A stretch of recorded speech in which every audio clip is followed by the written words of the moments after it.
We're live. Welcome to episode 2 of the Robin Holland Express Show. There's that live button. Welcome to episode 2 of the Robin Holland Express Show. I'm your host, Robin Holland. And this show is where we create an opportunity for entrepreneurs to express, to share their message. We all come to this planet with gifts, bearing gifts. And our gifts are our message. And as entrepreneurs, we come here to share our message as a business. So it's a great way to learn and grow and become the highest expression of who we are. And I help people with that. If you're interested in learning about that, you can check out my G+ profile where I offer a consultation.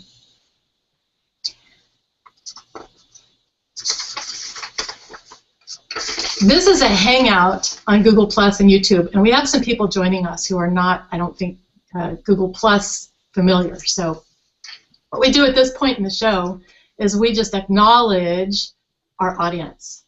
And so, hola, Don Nocera, and Sally Sue Ember, and Arizona Low. Those are the ones that I see. Sunshine Sisters, awesome. And write in the comments where you're hanging out from, whether it's live or replay.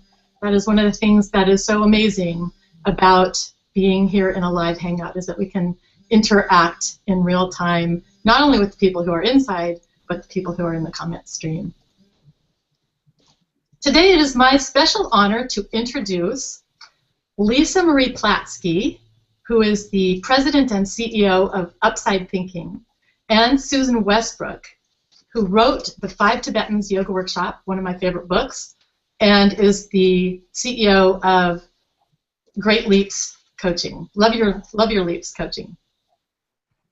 And our subject today is connection in business. We're really going to do a deep dive into this. Let me tell you a little bit about Lisa Marie. She's an expert connector, having written the book Connection, the New Currency, which shares the stories of 12 women from varied industries and gives diverse experiences to give readers a connection challenge. She also has consulted over 1,000 business leaders in leadership.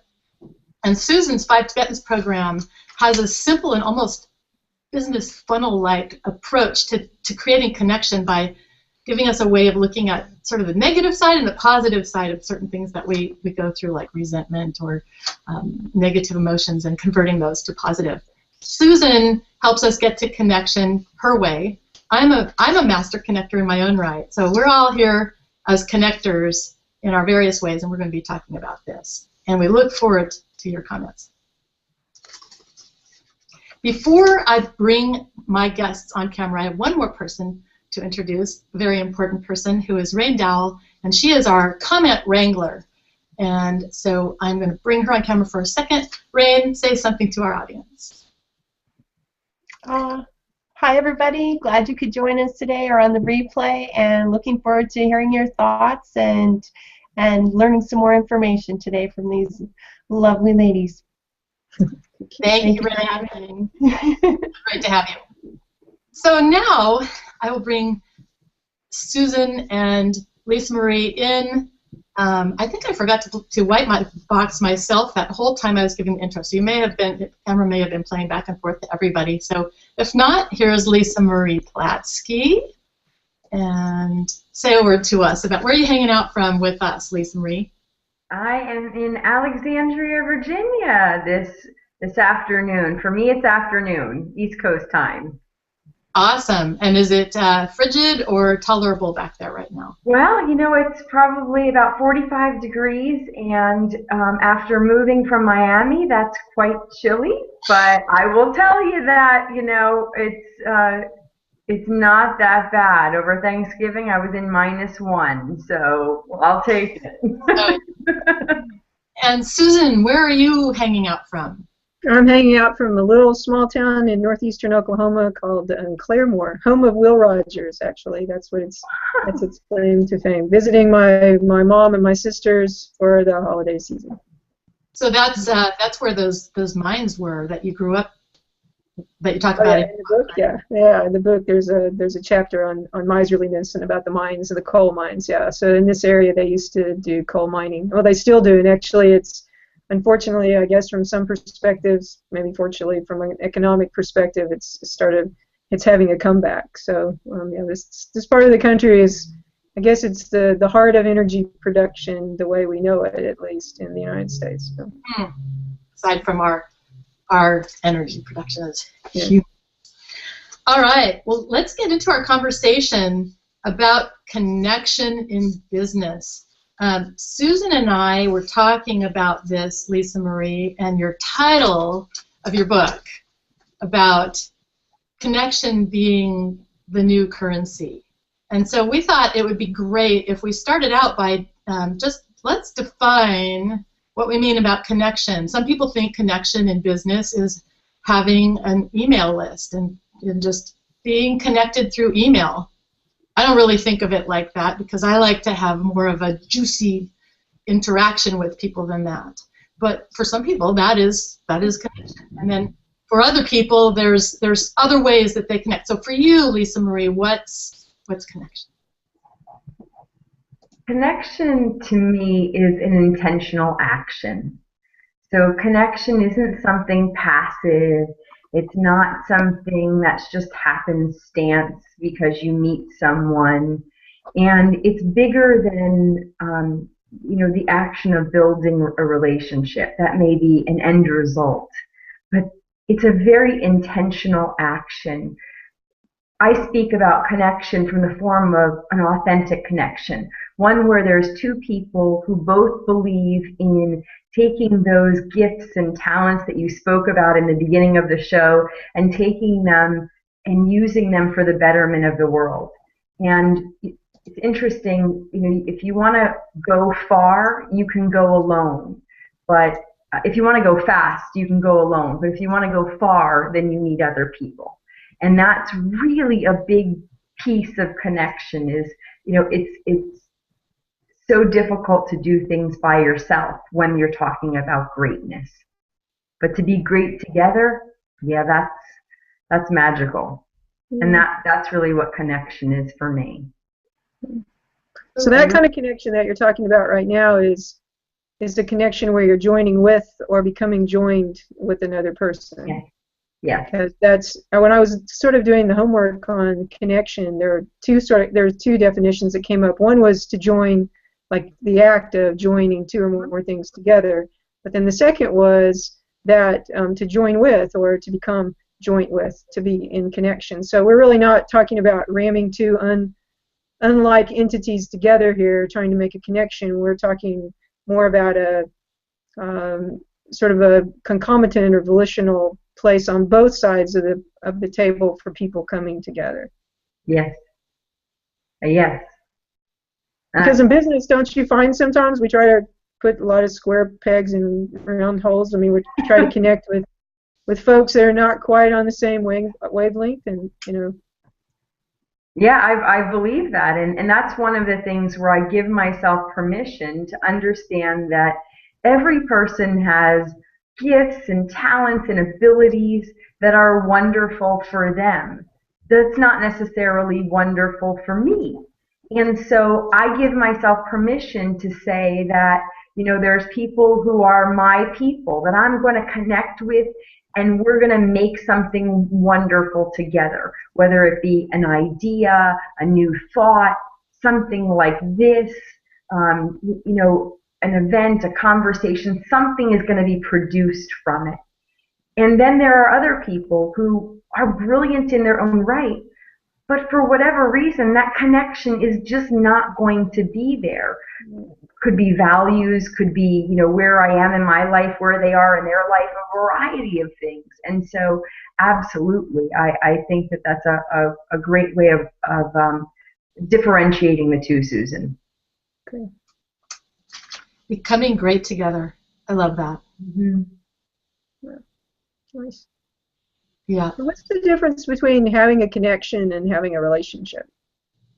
That's a great question. I think when you talk about having a relationship, you can choose to have a relationship with somebody, even somebody in your own family, and have it be one-sided. And with a connection, both parties are engaged. You know, in order, I can't say, well, you know what, Susan, I want to be connected to you, and you say no, thank you, and you and I are connected.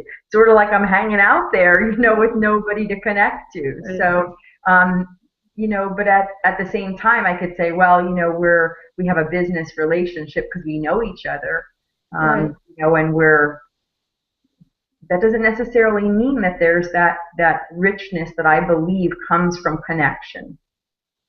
Okay.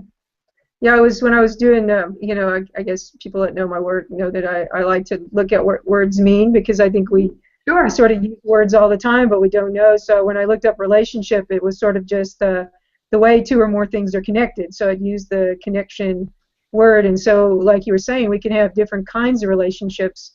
You know, we can have the way we're connected could be pretty limited, and we might just be in a high vibe, but there's not a great deal of connection there. And on the other hand, we might be people who talk on the phone even every day, and maybe still the level of connection could be pretty limited depending on how far each of us have leaned in. So I know I've been sort of playing with this since we're talking about it today, just, you know, the sort of boundaries between and among connection and relationship, and how we're being with other people, how we're being with ourselves, how we're being with our business. You know, there are all sorts of relationships of connection in there.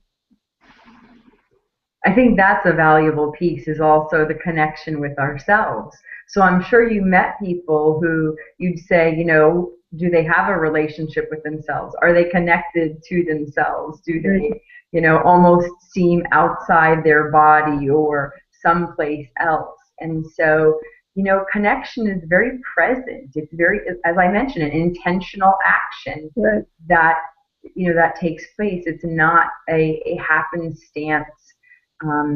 It's a very tangible.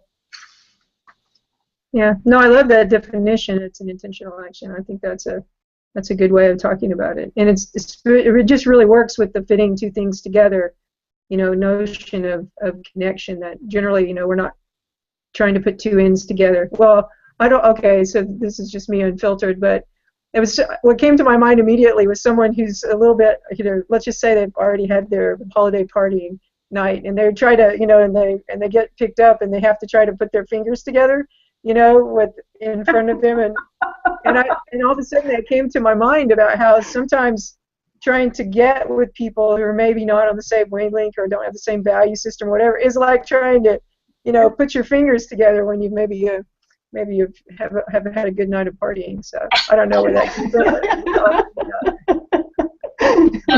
I think too, when we're talking about creating connections in business, if we're not careful, or maybe it's certain people, I think it can become kind of an academic subject. Like, yeah, let's create connections, and it's almost like Tinker Toys or something like. Yeah. Yeah, especially when we're doing it with the internet, and we're like, oh, we're going to get these all things plugged together, and this autoresponder and that. And really, we're talking about people, and how do we really connect? And I say we connect basically one at a time, like really with our eyes, and, you know, with our voices, and with ourselves. And so that is an old-fashioned way of connecting, right? But I thought the authenticity in it, and then some people are actually managing to create that kind of connection using internet means to have their audience really feel them, and that's what Hangouts is about. Actually, we get to feel and see, experience people as though we're with them, and we can see when they take a breath. We can feel what alarms them with the body language. We can sense whether that's somebody we can trust. So how do you do that, Lisa Marie? How do you build your connections now? Do you have practical steps in how you build connections? No, I think that the most basic thing about building a connection is that you have to come from a platform that people are valuable. And I think that very foundational piece is something that you have to check in with yourself and say, are people valuable? And to me, and from there, as simple as it sounds, it's about listening to them. Everyone has something valuable to say. And, that doesn't necessarily mean that it resonates with you, but giving them the opportunity and listening is something that is a skill set. And that listening also is not just when you're face to face, one on one. That listening comes online also. So, are you more likely to respond? Talking about how fabulous your business is, or are you more willing to ask a question? Great leaders ask great questions, and they ask because they care and because they're willing to listen to the answer. I think those are two real basic pieces for me that, I actually really care about people. And so for me, it's not just a client or a connection or a conversation. For me, it's the more basic element that this is a human being deserving of respect, and that for me is something that I think everyone has to check in with themselves and say, how do I feel about, how do I really feel about people? Are they something that I use to get to the end result of what it is that I want in life? Are they, and some people love tasks. It's not a good or bad. It's just understanding really where you are with seeing people as valuable and versus objects that can get you someplace. Means to an end, basically. Yeah. Well, how do you keep that? I mean, in the I'm just the current marketing models, current sort of business climate. I know Hangout is trying to be, or the G Plus community trying to be a little different. But okay, reality is when we go into these conferences, we're told that we need a list of about 10,000 people, because if there's a percentage of those people who will end up buying, and it's a very low percentage, and so and so how do you keep a strong connection with people when you have a list of, well, not me, but let's say you have a list of 5 or 10 or 15 or 20,000 people? How do you actually create authentic, heartfelt connections when you can't know everyone? How do you make that happen? Well, that's a great question, and I will tell you that my assistant is always amazed that I will have met somebody and I'll say, I met them 7 years ago at such and such event, and here's what we talked about. And she's always amazed when we go through, somebody will be clicking on, something that I'm offering, and we'll get the metrics. And I can go through the list and say, here's where I met all of these people. And if I don't know, where they are, it's very, very, very rare for me. But you asked about, what is that, what is the element in sort of the marketing model, and for me, I don't know that it's, that it's an element of, in marketing as much as it is that because I value people and because I want the relationship to be one where it has connection and where I demonstrate the care, there's the element of vulnerability. So every week I do send out an upside thought. And in my upside thoughts, while it has solid leadership and connection tips and tools, it also has the element of vulnerability, where I speak about the things I didn't do so well. So, you can be an expert in one area. That doesn't mean your life is perfect or you always get it right. And I think sometimes people need to be reminded of that. And that allows people to not be afraid that there's this huge distance between me and whoever that connection is. And it fosters the relationship and the continued connection, to where sometimes I won't hear from somebody for several years, and all of a sudden I'll get an email saying, I've been reading your stuff, it's been 3 years, I keep telling myself I'm going to call you and I want to hire you. And it's just because they have felt that they've walked my journey, alongside me. Yeah. No, I understand that, because I have that similar. I put out those emails. I think think I'm pretty vulnerable. So I put out those very vulnerable emails. So yeah, and it is interesting that somebody doesn't talk to you for a year or two, and then all of a sudden they're like, I can't believe you wrote that. It's what I was thinking yesterday. And it does. It makes that connection. Exactly. And I don't do it, like I said, it's not like a strategy that I use. It's not like, ooh, I got to put some vulnerability in here. It's not like that. I don't check the vulnerability box. It really is that, that's what for me also speaks to me with someone else when they're sharing something. I think that the conversations that I have with people who are doing business at a higher level than I am, it's always that ability for them to share, here's what's really a challenge right now, that allows that inspiration and the connection to deepen. I have a very good friend who's been a business mentor to me, and her company that she's built, I would say probably right now is approximately 25 million if she were to sell it. And it will continue to grow, and she comes to me for advice in the area that I'm really good at. My company is a multi-six-figure company. It's not about that. It's about we each have our own genius and the ability to feel comfortable with somebody to talk about the things that aren't working, rather than saying, well, shouldn't you have it all together? That's also, in sort of the marketing model, if you will, that is, there is no model. It's you're either connected because you value people or you're not.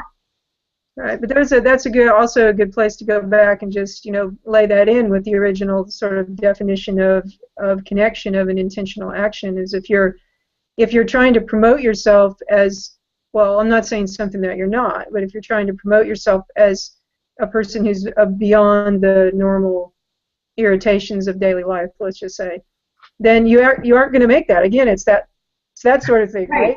Right. Because you're in this world with these fallible people who are making mistakes and they're imperfect, and here you are trying to be perfect, and Right. Well, how can you connect? So it's like, I don't know. I'm loving my drunk finger analogy now. It's just working.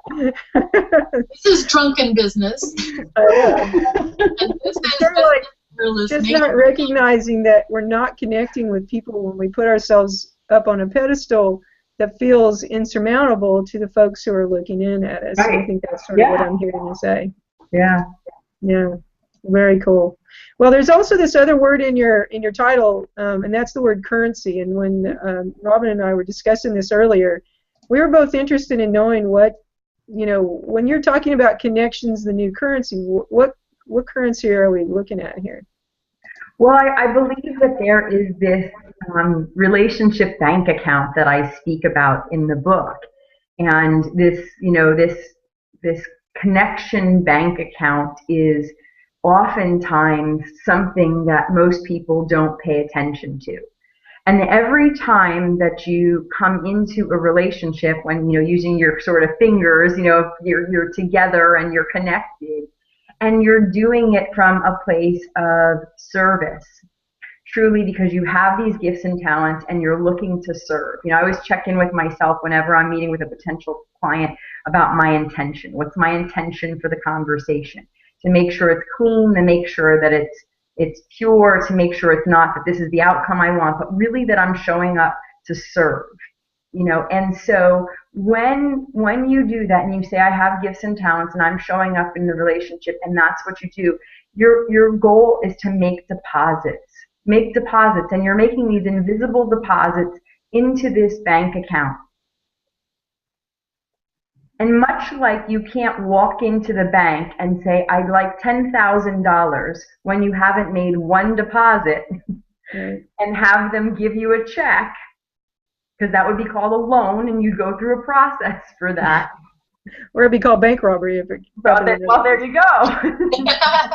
So it's the same thing. And so some people have an expectation that because somebody else may know something, that they can go to them and ask for something without having put deposits into this invisible bank account.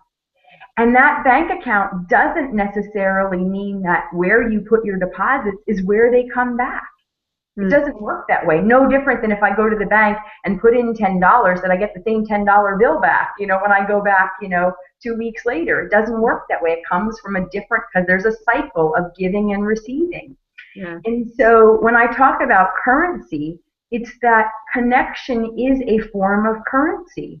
It's a form of currency that is exchanged and is through the giving and receiving process.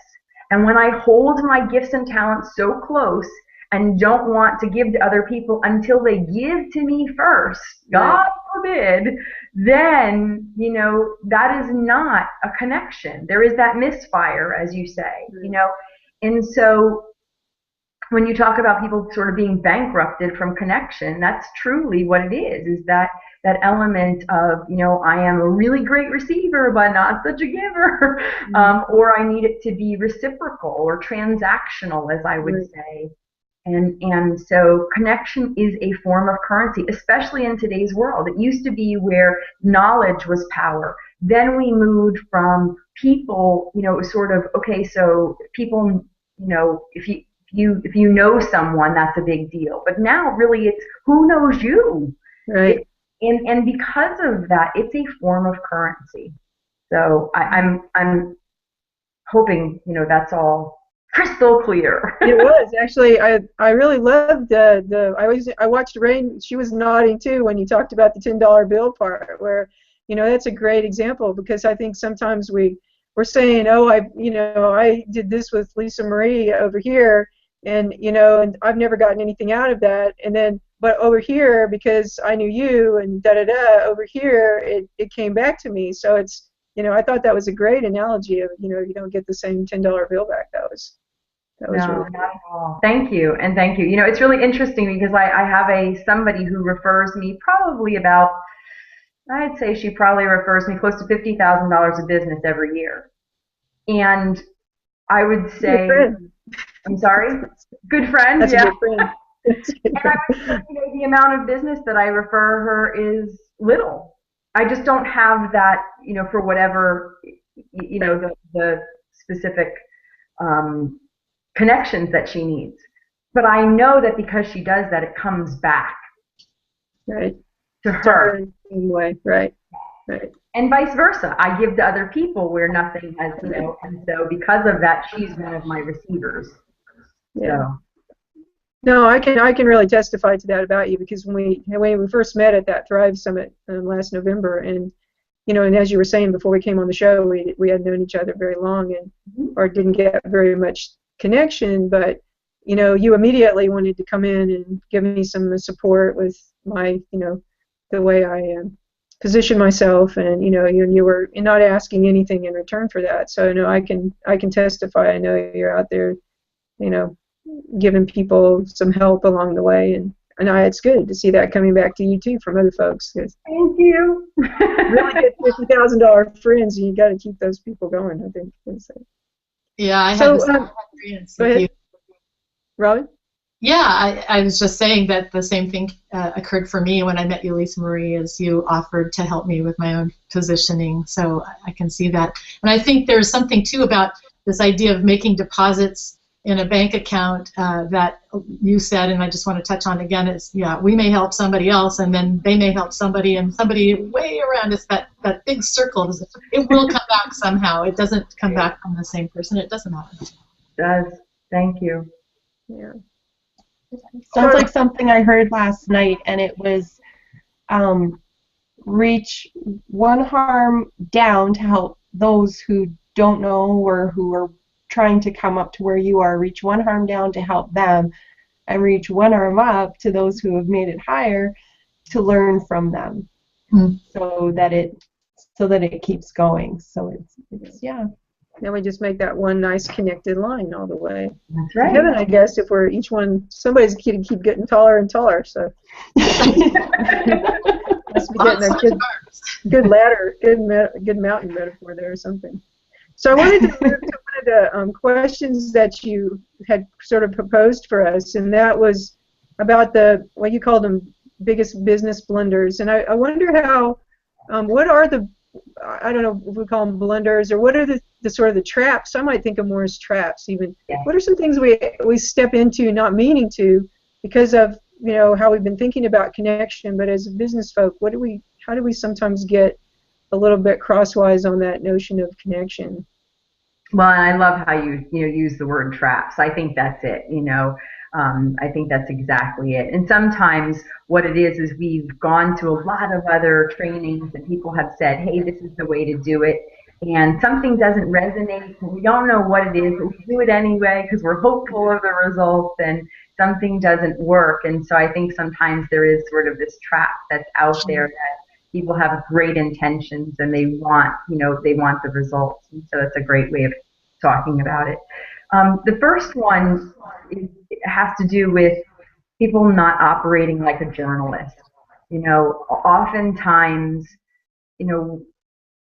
going in, and I mentioned this earlier, going in with understanding what questions are important for you to ask, going in and into a conversation, into a connection opportunity, and operating like a journalist, with questions that are incredibly meaningful. What is it that, how did you get started in your career? What is it that's most important to you right now? What challenges are you facing? The who, what, where, when, why questions.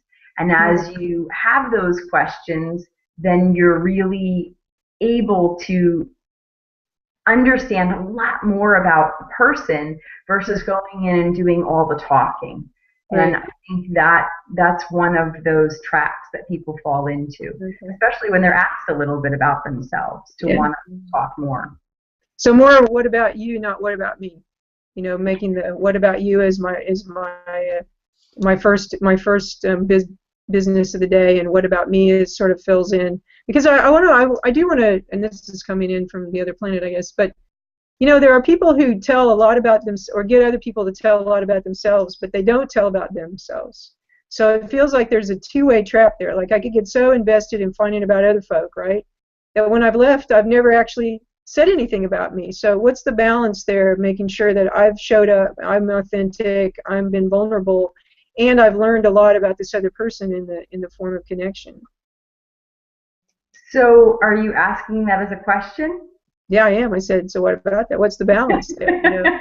Because if I leave saying nothing, so from your experience, what's a good balance to catch there about the what about me, what about you scenario? I'm okay with not saying anything. Okay. So my motto is never talk about business unless specifically asked. Okay. If in the conversation, and you're talking 3 minutes, 5 minutes, 10 minutes, whatever it is, the person never stops and asks you a question, didn't that tell you something about them? Probably so.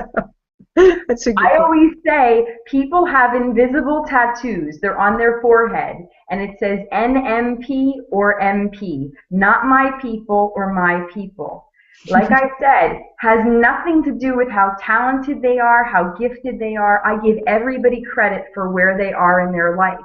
I just know that connection, that misfire that you talk about, may be it.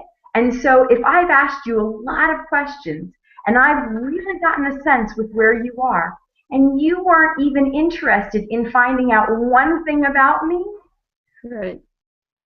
You just told me everything I need to know. Yeah, true. That's a great. So a blunder there might be, or a trap we might get into is trying to force ourselves on, or how might that work out not well for us? You know what? I think that the trap is not being a journalist. That most people are told that they have to speak, and that they're told that everybody is going to be a potential connection, and that's just not true. It's just not true. And so instead of trying to play the convincing game as to why your services are so fabulous and you're so brilliant, ask great questions and see how the person responds. It'll tell you more than anything. Remember, my background is in federal law enforcement. I never arrested somebody or thought somebody was smuggling based on how much I told them about how much I knew about the job. It was always all the questions I asked them and what they revealed that was most interesting to go, aha, this may not be on the up and up. And so, but we do that. We're taught, from classes that, it's all about how we show up. Well, show up as a great journalist and a great question asker, and you'll be surprised what you find. Wow. Okay. Yeah. Everyone's nodding on the screen, so I'm assuming the people that are listening are nodding also, because we're all like leaning in and nodding. And so that was your first one. What's the second trap or blunder? Well, I think the second one you touched on a little bit, and it's that everybody has this sort of invisible antenna on their head, and it says, "What's in it for me? What's in it for me?" And so, a lot of times people are taught to feed that with a fabulous 30-second, statement that they use. And, and I feel that that's a trap that most people fall in, and when you say, what do? There's oftentimes a little hole disguised with twigs and leaves that's standing in front of you, and as soon as you say what it is, you fall into the hole, never to be seen again, okay? Which is why it should never be a question that you answer that way. This is really about ditching your pitch and about operating on the 51-49 rule. And the 51-49 rule is always being more interested in someone else than worrying about being interesting to other people. And being interested in other people goes back to that first part, which is being really great at asking questions. Right. And when you're stuck on, because we all want the what's in it for me. And who doesn't like to answer the what do you do? Most people are excited about it, and they can't stop talking about what they do. But it's not necessarily fostering connection. Right. Good point. So you should only answer that. So, okay, so I'm going back to thinking about what you said in the first question, where if they don't ever ask you anything, that tells you something. Well, what if they do ask you, what do you do? Do you answer that, or do you sidestep it, or how do you handle that? If it's a question, if I'm looking at the little sticks and leaves hole I'm about to fall into, how am I supposed to think about that? So, there are ways of describing what you do that allow you to open the person's mind. That's one of the things of positioning, is opening the window of the mind. That's ultimately the term that was coined in 1969 by the gentleman who coined the phrase positioning. And so the mind only opens with very powerful verbs. It doesn't open up with adjectives or nouns. It's verb-oriented, because it's action-oriented. And so you want to say something that's interesting, but then you want to bring it back to the question again. Because ultimately, the other thing that's fascinating about the brain is that the brain falls asleep to conserve energy very regularly. So when you use words like I am, it falls asleep to conserve energy. You have 20,000 individual moments a day. It sleeps. It needs to sleep. It would be overwhelmed if it took everything in. So a lot of times when people say, I am a whatever financial advisor, the brain sleeps. It didn't hear it, because I am is a phrase that does nothing for the brain. And so questions intrigue it. And when somebody says, what do you do? What's interesting about brain science is that the brain also is looking for an answer so it can fall asleep. So once you give it an answer, it now feels it's satisfied, rather than saying, something that would allow the brain to be excited. Well, let's just use a role play here. Lisa Marie, what do you do? What do you think I do? Well, you talk about money. Okay. So because you talk about this currency. You talk about, I saw this, your book, and it said that you had this, have this book called Connections, a New Currency. So I'm thinking that you must be about money. That's interesting. So why are connections important to you? I sidestepped that entirely, that whole money thing. Are we still engaged? Okay. I don't know, because I think well, yeah, we're not now, but we would have been, and we are not, already not talked about connection, so we'll go back there. But yeah, I think I was just trying to try it on so people could see what you're talking about, because you're right. Well, actually, from my experience, people have two very different reactions to that question. What do you do? One could be, oh, I'm happy to tell you, and the other could be, I get choked, and I'm not really sure, and I start stuttering, which is also not a really good, doesn't position you very well. So I can see that, especially for the person who's not really comfortable with it, what do you do statement, that your way of dealing with it is probably a lifesaver in a way. So. And once again, it isn't that my goal isn't avoidance. My goal is to strengthen or first see if there's a connection possible, and then to strengthen that connection. A lot of times what people feel is that that initial conversation is supposed to tell all. I'm figuring there's going to be a conversation number 2 and number 3. And so I'm not discerning whether or not this is someone who's a potential client. I'm not discerning whether or not this is somebody who's going to buy from me. I'm discerning whether or not this is someone who I like enough to have a second conversation with, which is completely different than what most people go into conversations about with. What do you do? What do you do for most people is, are you going to buy from me, or am I going to buy from you? Right. And that is not what a connection is. And so they get tripped up. And that's the reason why this is a trap. Yeah, I think what's a really good indicator of how right on you are is everyone on this, everyone is writing down that. What you did. So I was like, okay, that's a real keeper right there. That's a real keeper. Yeah.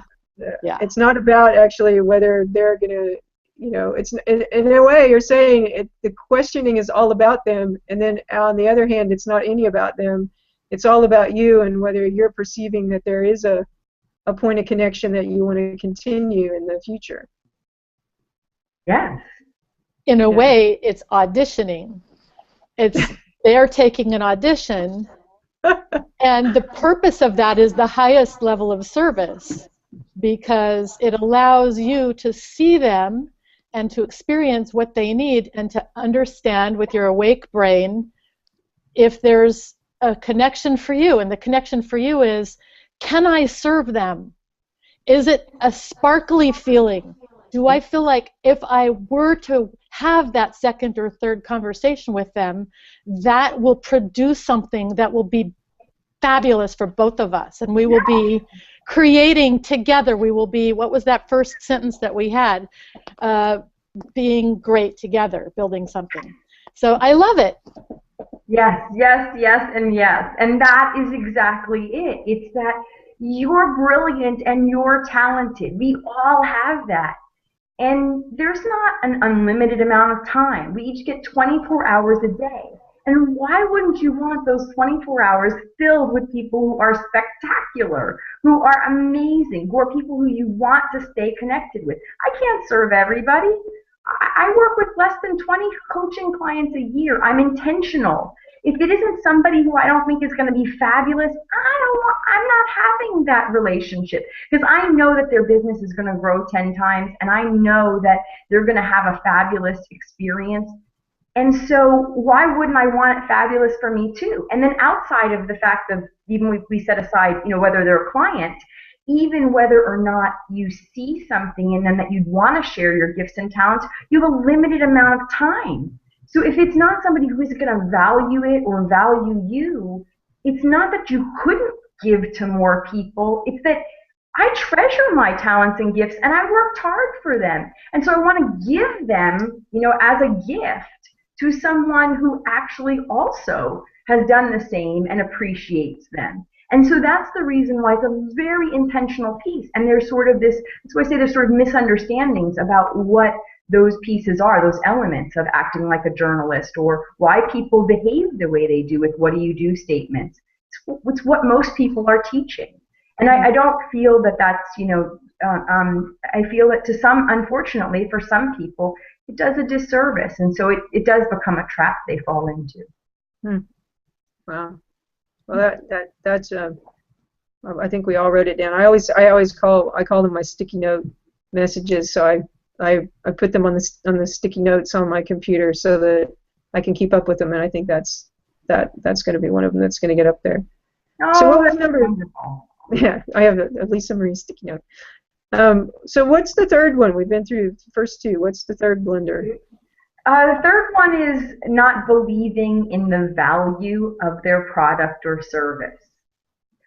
So you'd say, well, what in the world? Somebody's in business. How could they not believe in the value of their product or service?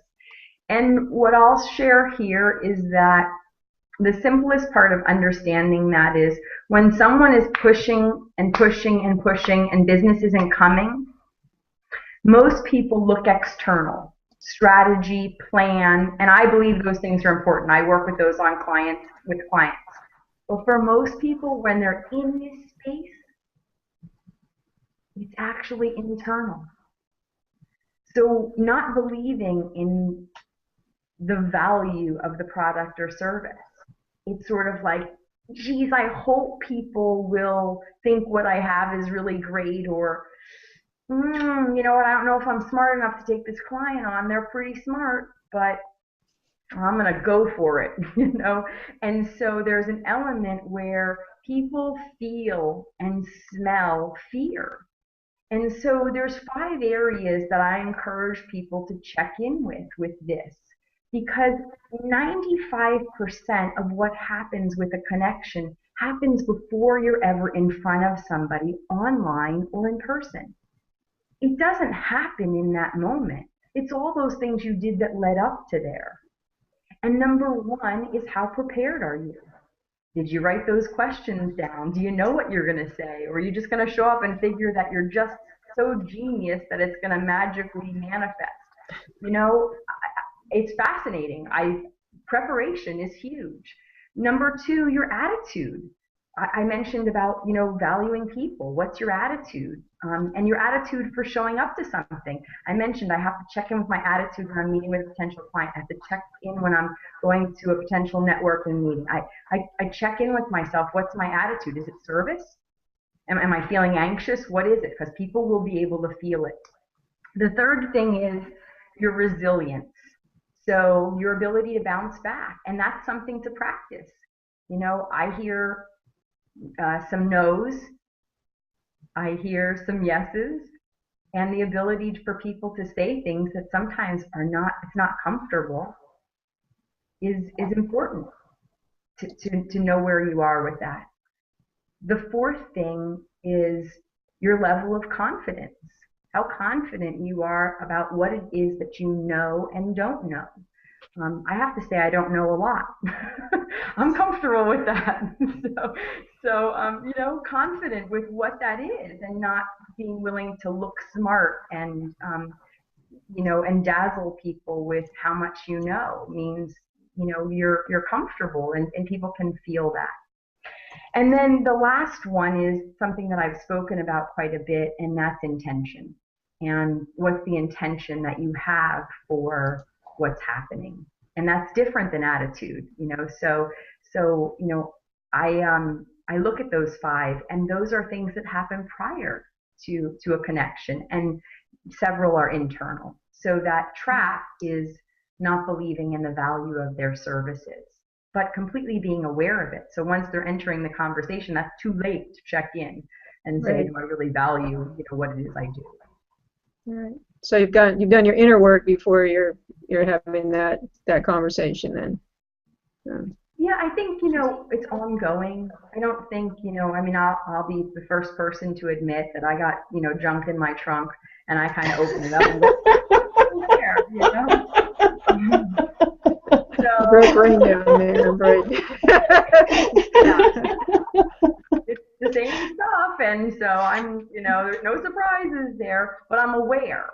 And so I'm aware enough to know that when I show up someplace, that I have to kind of have that conversation with myself about, all right, here's what you do know. Here's what you're really good at. Here's what it is that you really bring to the table. And let's not bring up this other stuff here, because some of this isn't true, even though you haven't gone through all the toys in the box. And so, I have to have that conversation with myself, especially because for me, I have clients in 20 different industries. I have MDs, I have attorneys, I have PhDs in leadership, and I'm a leadership trainer, and I don't have any of those things. So because I'm less educated in some of those areas, does that make me less? No, not really. And so owning that and really understanding that is really a big piece of getting what it is that you bring to the table. I've had clients that have had $100 million businesses. They didn't hire me for my money-making skills. They didn't hire me because I had a business bigger than them. They hired me for what I know. And that's important to understand the value of what you bring. So that sort of speaks to your connection with yourself that we talked about earlier, that you've got to be pretty tuned in to who you are and what's making you tick before you can get out there and start helping other folks with that same sort of work. Yeah. So what's number 4? Go ahead. I'm sorry, Robin. I just wanted to throw in there that I heard something really interesting this weekend about that thing about owning what you are and owning what you aren't is, or what you are in another sense, 50% expert, 50% humanity. If you bring your humanity and your expertise together, who wants to work with somebody who has no, is only perfect, has no flaws? Nobody. Yeah. But if we do own our expertise, we own what we know, and we are okay with what we don't know, that just makes us approachable and approachable for what we have to offer. So just wanted to throw that in. Yeah, that's great. Yeah, I assume you both heard that this weekend. Yeah. So what's number 4? Number 4 is that connection is what leads to having a network. A network is a variety of connections put together. And there's work in that word, W-O-R-K. And so that's the acronym that I use, is that some people aren't willing to do the work that it takes to build a network of great connections. And that's, the W is to write it down. Write down, those intentions, those pieces that I spoke about, the questions, physically to have it written down. This isn't something that you just think about 2 minutes before you go someplace. The O is openness. You mentioned just a minute ago about the humanity, being able to be open enough to be vulnerable. And most people would say, well, gosh, isn't that the time to put on your best face? I don't think there's ever a time to put on your best or your worst face. You're one person, and it's too difficult to pretend to be something else. And sometimes I say things that are kind of, I'm surprised at the words, or a different word will come out than I want. And that's okay. If somebody's going to write me off for that, so be it. They're going to be, that's a good thing, because get used to it. I'm human. So I only have one way of being, and the openness is important. Now, too open and disclosing all the things that aren't working is not a good thing. But a level of openness from the perspective of being who you are is important. The R in that is remembering. Remembering someone's name, remembering to listen, and remembering to be gracious and kind regardless of what someone else says to you. It goes back to the resilience piece. I've had crazy things. Remember, my background was in federal law enforcement, so people have said some really mean things to me. And to boot, if somebody really does know me or gets to know me, I actually went to Catholic school. So now I've got 2 really hot things in my background that allow people to make judgments that are sometimes very interesting in close quarters. So I've learned to be gracious and kind regardless of how other people behave. That says something about you, which is more important than what other people say to you. Because what they say to you is really about them anyway, and not about you. And then the K is the knockout. We should all know what we want to knock people out with. I want to knock people out with love. I want to knock people out with authenticity. I don't need to knock them out with how much I know. I don't need to knock them out with how funny I am, because sometimes I'm not that funny. But everybody has their thing that makes them unique, and we should know what our knockout is. That's important. And so that's the fourth blunder, or trap, as you said. Well, you did a great job of talking about the biggest traps, and then also addressing the what do you do and the 5149 all in the scope of that. So we got to all the talking points today. So yeah, Robin, I think are we ready to make a transition, or where are you? Yeah, we are. I would just like to invite each of you to share kind of what your biggest aha is from today's conversation, and anything else, a program coming up or something that you would like to make the audience aware of, or a place that they can connect with you. So that's 3 things: how or where to connect about what, and what your aha is from our conversation today. And you can start. Let's have Rain start. I'm sorry, Robin, could you just repeat that? Yeah. What's your takeaway? Oh, so very important. What are you taking away from today? What is your biggest aha?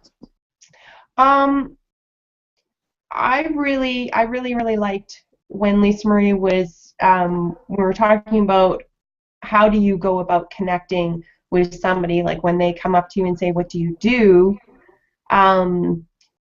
So in a way, I think it's best to say what it is, you do, but then to immediately start asking them questions about, themselves, and what do they enjoy doing, and, what are their passions, and start to get to know them better, so that it goes into that zone, like you say, of as a journalist, where you're questioning it's according to your agenda. And you're determining if this is somebody based on their answers that you want to do business with, not so much providing them with a lot of information, but using that time to determine, is this somebody that I see myself doing business with in the future? So that was a really good aha. Thank you so much, Lisa Marie. And Susan, for asking such great questions. Yes. Is there anything else, Rain, that you wanted to share? We had Roy Montero. He joined in late, but he's saying great topic, and he's definitely going to be catching the replay. And Don Nocera says very spot on, wonderful consciousness and connection. Spectacular. Thanks, Don. Yeah. Comment tracker seems to have gone a little buggy today, so we've been seeing these comments and not able to pin them. So thanks so much, Rain. Susan, net takeaway for you? Well, I thought the one that Rain was talking about is the one I think we were all writing down about, is that ultimately I'm having a conversation with someone else, as this journalist that I am now. I'm having this conversation to see whether it's a relationship I want to be in, not in a relationship they want to be in. And I think that, and I've had lots of conversations with Lisa Marie, so this is not the first time maybe that was the first time it really fully dawned on me what you were talking about. It's like, oh, this is really not about them at all. It's sort of weird. And actually, doesn't that take all the pressure off? It's really about, the words on the letters on the forehead, if they're my people or not. So I really appreciate that. I love that. And do you have anything that you want to share, programs, or how people can connect with you, Susan? I do, just so happens. I would love for people to pick up a copy of the 5 Tibetans Yoga Workshop, Tone Your Body and Transform Your Life, for a Christmas present. It's a great opportunity for folks to get a very affordable present that can actually change people's lives. How often does that come along? And then we'll have 2 programs this winter, starting in January, 2 12-week 5 Tibetans online workshops. My first ever for men-only program, so I'm announcing it here. This makes it real.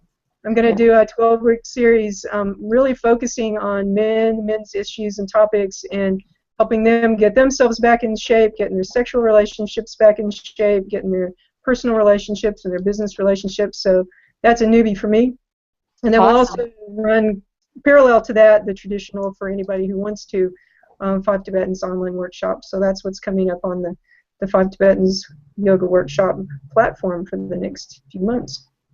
And so they can find you by going to 5Tibetans workshop? Yeah, you can do www.5tibetansworkshop.com. You can also get a hold of me at susan@mastertheleap.com if you want to contact me directly. The website's just going up for this week, so the landing page will be ready probably by the end of the week, and they can enroll. But if they just want more information, they can email me directly. I'm happy to connect. Awesome. Yay! And you're on the Plus here too, right, Susan? Excuse me? Do you spend much time on the Plus, G Plus here? I do when Robin makes me. Pretty much. I am probably I do check my little bell, the notifications every day, so I'm up there, and I do have a profile up, so if anybody wants to connect with me that way, that'd be great also. Yeah, Susan knows how to do Hangout, so you can reach her that way as well to set it up. And Lisa Marie, how has what's come up for you in this conversation that might be new? Well, I think the thing for me, as I mentioned earlier, is my intention is to be open, and so I think just what I loved about this and the aha is just how important it is to always allow fun and play to be in your work experiences. That none of it should be taken too seriously. Even when we're talking about connection, which I take very seriously, it's still in the big scheme of things. It still can be very, very, very fun. Awesome. And what about programs coming up or anything that you want people to know about and how to reach you? Well, the connection part is huge, and so a great way to connect with me would be through social media on Facebook.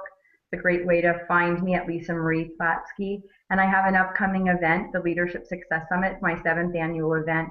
And one of the things that makes it a different event is because if you are someone who wants more about connection, you get an opportunity to connect with every single person in the room, and it's centered around connection, connection, connection, where you get to grow your business with the support of other people. And we do a deeper dive than we have the ability to do here. So, so thank you. Thank you for allowing me to share. Yeah, so would they go to upsidethinking.com then to find out all about that? Yeah, you can go to Upside Thinking, and there's also a separate website, leadershipsuccesssummit.com.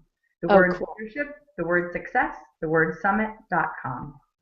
Okay. And the dates on that was January the 23rd and 24th.